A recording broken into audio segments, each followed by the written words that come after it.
Bonjour à tous, je suis Thomas Darocha et aujourd'hui je viens vous présenter comment est-ce qu'on peut simplifier la création d'images Docker et du coup pour containeriser vos idées. Moi je suis développeur depuis plus de 15 ans et j'ai eu souvent la problématique de mettre en production mes projets alors que je ne suis pas Ops et du coup Docker est arrivé pour simplifier un peu tout ça. Pour simplifier, il faut voir. Voici quelques problèmes que j'ai pu avoir moi de mon côté avec Docker.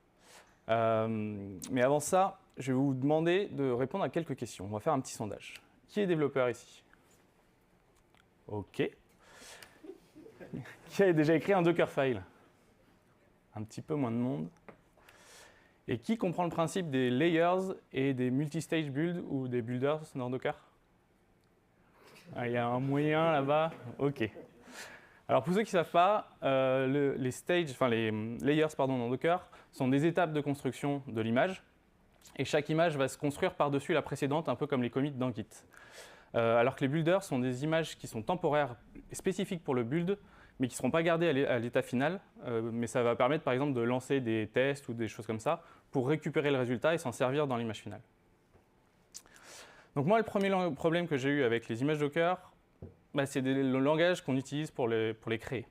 La syntaxe, je ne la trouve pas claire, on dirait un peu du COBOL. Je ne suis pas trop fan du COBOL, hein, je ne vais pas vous le cacher. C'est pas simple à analyser. Si on veut créer des outils pour voir quelle version on utilise dans les images Docker, c'est pas simple à gérer ou à modifier en automatique. Et pour moi, ce n'était pas la meilleure façon de faire. Ensuite, les Dockerfiles sont souvent longs et complexes. On ne comprend pas trop ce qui est fait dedans. Il faut rentrer vraiment dedans et avant de vraiment tout comprendre. Surtout le système de layers et de builders dont je vous parlais tout à l'heure, qui est toujours pas très bien compris. Et une fois qu'on arrive à créer notre image Docker, on va essayer de la déployer en prod. Bon, le problème, c'est qu'en prod, on est content d'avoir fait notre image Docker, mais derrière, ça crame, quoi. Par défaut, en fait, les images elles vont être en route, souvent, et le git ignore, pour moi, il marche à l'inverse, c'est-à-dire qu'on va ignorer ce qu'on ne veut pas plutôt que d'inclure seulement ce qu'on veut. On ne voudrait pas amener tout notre projet forcément en prod, mais juste quelques éléments. Je vais vous expliquer maintenant comment Dofigen tente de répondre à ces problématiques. Alors d'abord, Dofigen, qu'est-ce que c'est? Dofigen, c'est un petit projet que j'ai créé à la base pour l'ENRA. Donc l'ENRA, c'est mon entreprise. C'était juste un outil pour simplifier aux développeurs, vraiment c'est cible les développeurs, la création des images Docker. Je voulais intégrer ça dans le CLI qu'on utilise pour l'ENRA, donc l'outil en ligne de commande. Mais au final, j'ai décidé de le sortir pour que ce soit utilisable de manière indépendante et qu'on puisse s'en servir complètement à part. Et le projet est complètement open source. Et Dofigen, qu'est-ce que ça veut dire? C'est Dockerfile Generator. Donc c'est juste un générateur de Dockerfile. Ça ne va pas s'occuper du build, de tout le reste, ça on le laisse à vos outils classiques. Mais ça va générer un Dockerfile de manière plus simple et avec une syntaxe plus adaptée. Donc comme je le disais, la syntaxe elle est plus adaptée. C'est du YAML ou du JSON si vous préférez, ça accepte les deux. Mais du YAML, c'est quand même un peu plus structuré. On peut faire on peut mieux voir en fait ce qu'il y a dedans. Et surtout, on peut l'utiliser facilement pour lire, on peut facilement utiliser des outils pour lire dedans ou le modifier, comme GQ ou GregQ. Et du coup, on va plus facilement lire les différentes parties, et notamment les builders. Autre élément qui est intéressant avec Dofigen, c'est que ça va abstraire le système de layers. C'est-à-dire qu'on n'a pas à gérer dans quel ordre vont s'exécuter les layers, on va avoir des commandes qui, du coup, vont toujours s'exécuter dans l'ordre le plus cohérent pour notre image Docker finale. Ça va amener des contraintes, mais ça va simplifier sa compréhension. Et enfin, on a des bonnes pratiques par défaut, parce que du coup, Dofigen va faire que les utilisateurs, que les images sont en rootless par défaut, et on va avoir la possibilité de définir le contexte de notre build par ajout plutôt que par soustraction. Ça gère les deux, mais ça peut le faire aussi par ajout. Alors, on va passer une démonstration pour que vous compreniez un peu le principe. C'est un projet Spring Boot sur lequel je suis parti. Comme il y a beaucoup de Java à New York, je me suis dit que c'était le plus adapté. Et surtout, en Java, souvent, il y a beaucoup de dépendances. Donc là, on va avoir un projet avec 133 dépendances pour un total de 45 mégaoctets. Donc le plus long sur notre image Docker, ça va être la récupération des dépendances. On va avoir quelques objectifs. D'avoir une image légère qui démarre rapidement pour ne pas perdre trop de temps lorsqu'on la déploie en production. Avoir un rebuild rapide pour que les développeurs puissent potentiellement la rebuild quand ils font leur développement en local. Ne pas avoir le JDK à l'intérieur, sinon on pourrait recompiler une classe Java.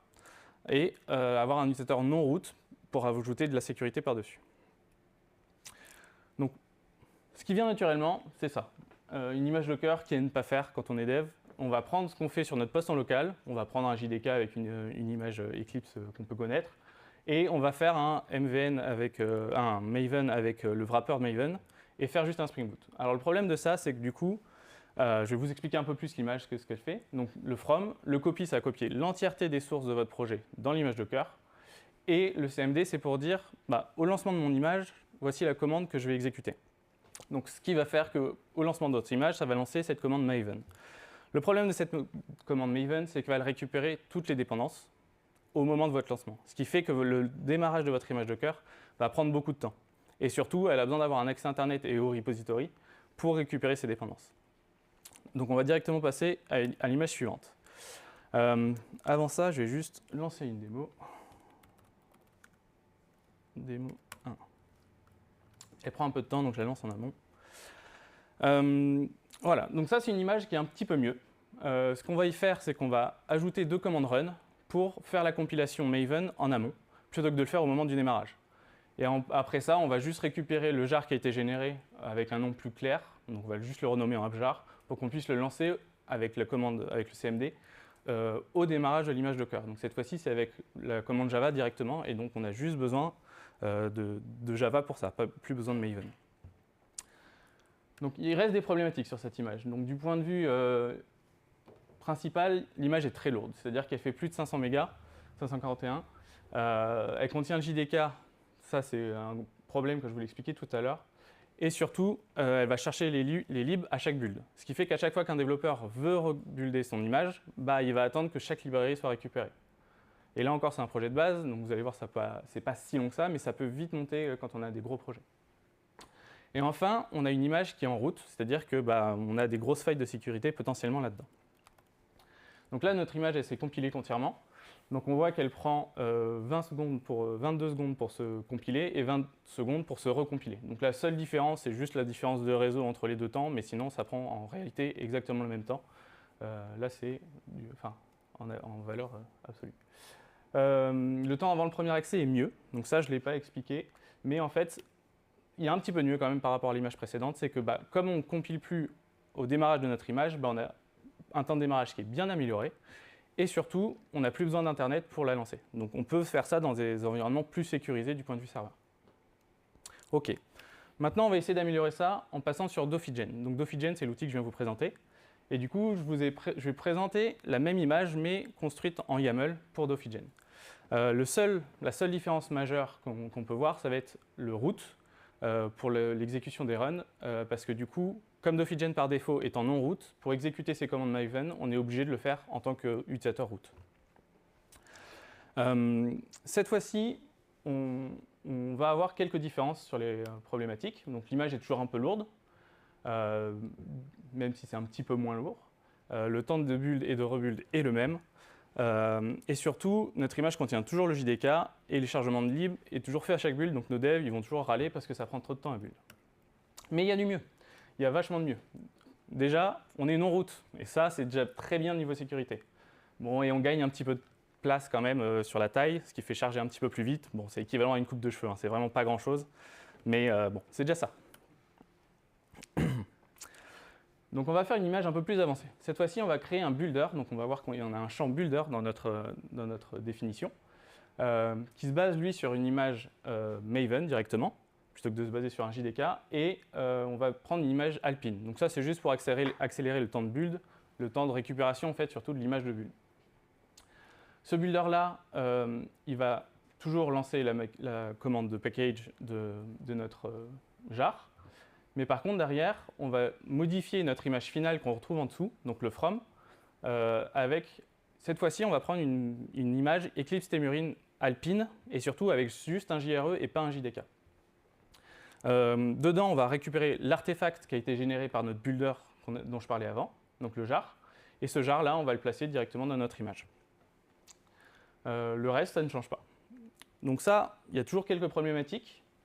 La plus grosse problématique, c'est surtout pour les devs, donc le temps de build va être un peu long, mais par contre, il y a vachement de mieux. Déjà, on a divisé notre image par 3,5, pardon.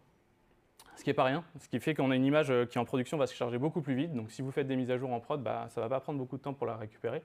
Et surtout, on n'a plus le JDK dedans, donc on sécurise encore une fois un peu plus notre image. Bon, les développeurs, ça râle un peu, donc on va essayer de les aider. On va réduire le temps de build. Alors, je vais lancer une nouvelle démo. Hop, démo 4. Donc là, ça va générer notre image Docker 4. Je vais vous l'expliquer pendant ce temps.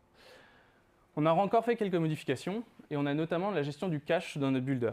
Donc, si vous le voyez ici, là, on a le cache qui est défini vers des dossiers qui sont absolus dans notre image, ce qui est nécessaire pour définir le cache.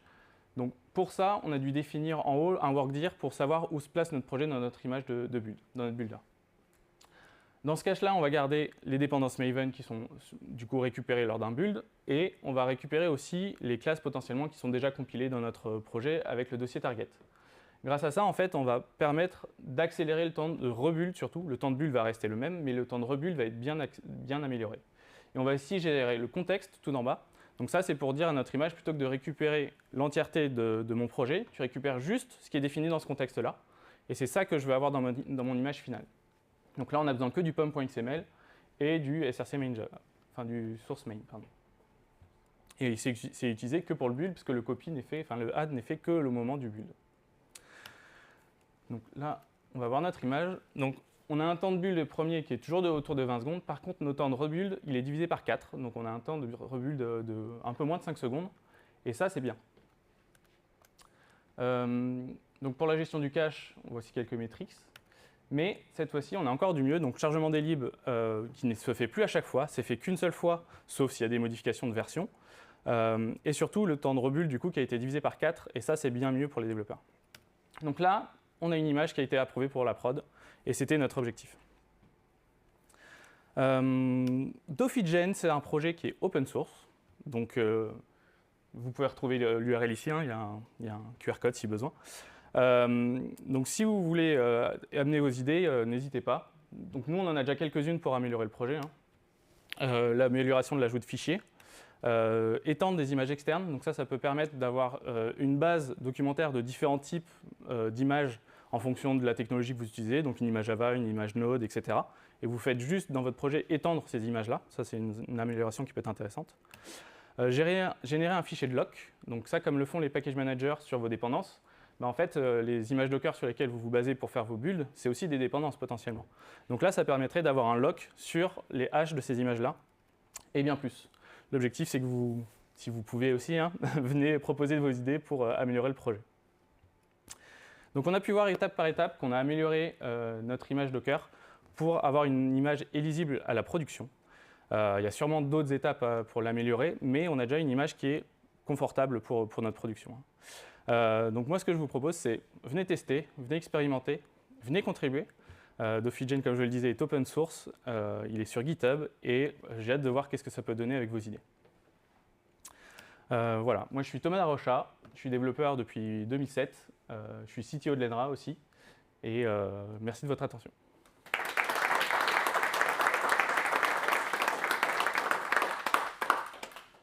Est-ce que vous avez des questions?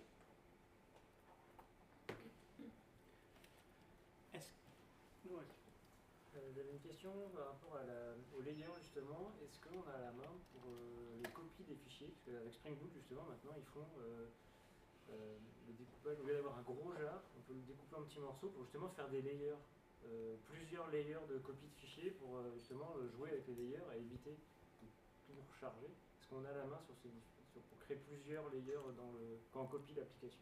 Alors du coup, avec Dofigen, tu vas plutôt créer des builders. Et du coup, ah oui, pardon. Est-ce qu'on peut créer des layers? Est-ce qu'on a la main sur les layers dans l'image qu'on génère avec Dofigen?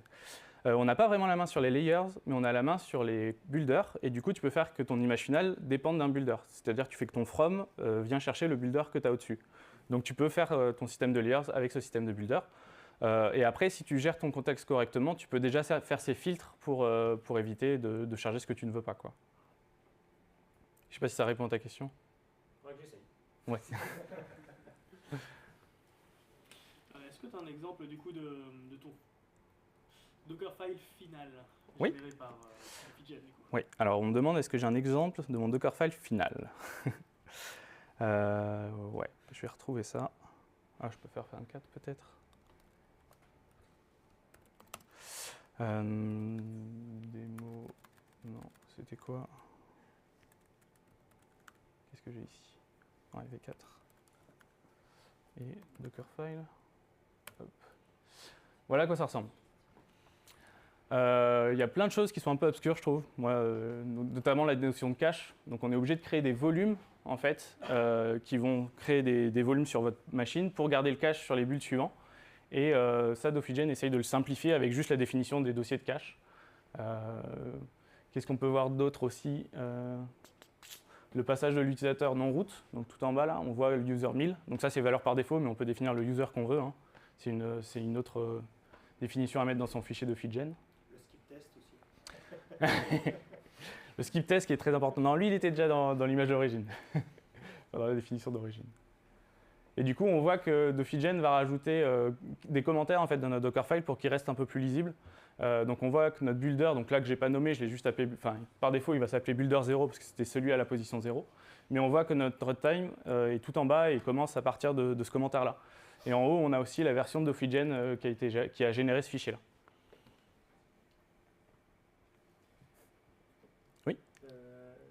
Par rapport à ton contexte d'utilisation, est-ce que tu as une chaîne de GitLab CI, enfin pas forcément GitLab, mais une chaîne de CI qui va builder en amont, faire tes tests, ou pas? Parce que moi, du coup, cette partie construction, elle est faite par des étapes de build en amont. Moi, en général, quand je construis mon image, j'ai pas ce multistage, parce que j'ai déjà mon binaire et j'ai juste à le mettre dans mon image.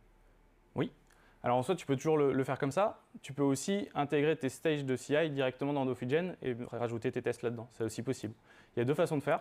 Mais en soi, c'est juste une copie de ce que tu veux. Donc tu peux très bien copier ton jar généré par tes builds de CI directement là-dedans. L'intérêt de Doffigen, c'est que c'est aussi basé sur BuildX. Donc ça va permettre de faire des builds en parallèle. Donc autant dans ta CI, tu es obligé d'attendre que telle requête soit faite avant de lancer ta génération de Docker. Autant là, tu peux juste attendre que ton jar soit généré, avant que ton runtime le copie. Mais en fait, toutes les requêtes d'avant, par exemple la récupération de l'image d'origine de ton runtime, elle va être faite en parallèle que ta compilation.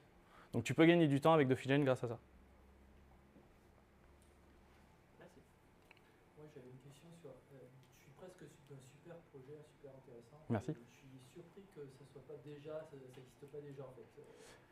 Et donc je me posais la question, est-ce que tu as regardé si sur GitHub personne n'avait fait, et est-ce que tu as, dans l'idée, je pense que ça vaudrait le coup de voir avec le projet open source Docker, est-ce que ça peut être intégré, parce que c'est complètement logique, les Docker Compose sont en YAML, on fait un Docker file en YAML, voilà, tout devient cohérent quelque part. Oui. Alors on me dit que le projet est très bien, et surtout on me dit pourquoi est-ce que ça n'existe pas déjà, parce que c'est du YAML et que Docker Compose par exemple c'est du YAML. Pour le coup j'ai cherché un peu, j'ai pas trouvé, j'ai même fait une issue dans Docker Compose pour leur proposer d'intégrer ce genre d'outils, et ce qu'ils m'ont répondu c'est qu'en fait ils vont essayer d'intégrer quelque chose d'abstrait, c'est-à-dire qu'on va pouvoir avoir des builders avant le Dockerfile qui vont pouvoir exécuter en amont du build Docker. Donc on pourra potentiellement intégrer Doffigen dans les Docker Compose directement, mais du coup il faut d'abord qu'ils développent la fonctionnalité.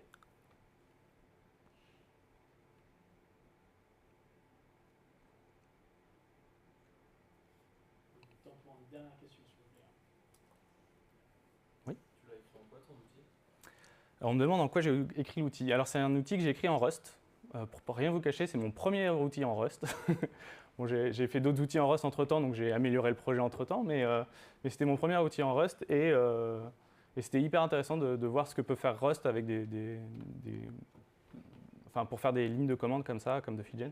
C'était hyper intéressant, et même le parsing de YAML, c'est vraiment hyper simple. Voilà. Merci. Merci beaucoup.